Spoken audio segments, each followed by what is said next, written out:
Leviticus chapter 1.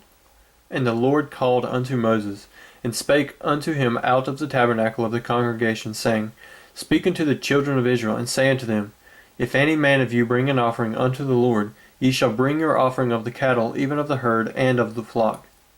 If his offering be a burnt sacrifice of the herd, let him offer a male without blemish. He shall offer it of his own voluntary will at the door of the tabernacle of the congregation before the Lord. And he shall put his hand upon the head of the burnt offering, and it shall be accepted for him to make atonement for him. And he shall kill the bullock before the Lord, and the priests, Aaron's sons, shall bring the blood, and sprinkle the blood round about upon the altar that is by the door of the tabernacle of the congregation. And he shall flay the burnt offering, and cut it into his pieces.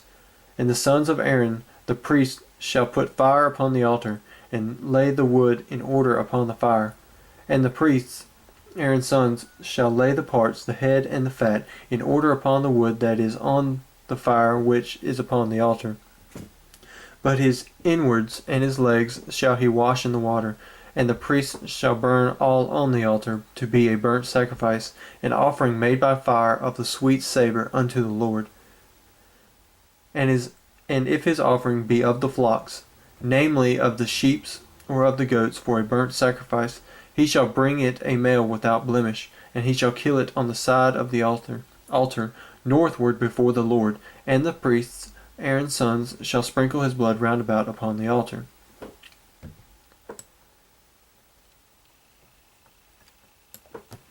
And he shall cut it into his pieces, with his head and his fat, and the priest shall lay them in order on the wood that is on the fire which is upon the altar. But he shall wash the inwards and the legs with water, and the priest shall bring it all, and burn it upon the altar.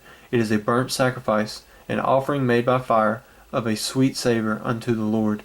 And if the burnt sacrifice for his offering to the Lord be of fowls, then he shall bring his offering of turtle doves, or of young pigeons.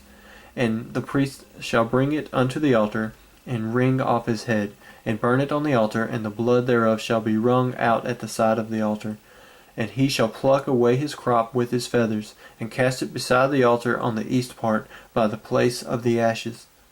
And he shall cleave it with the wings thereof, but shall not divide it asunder. And the priest shall burn it upon the altar, upon the wood that is upon the fire. It is a burnt sacrifice, an offering made by fire, of a sweet savour unto the Lord.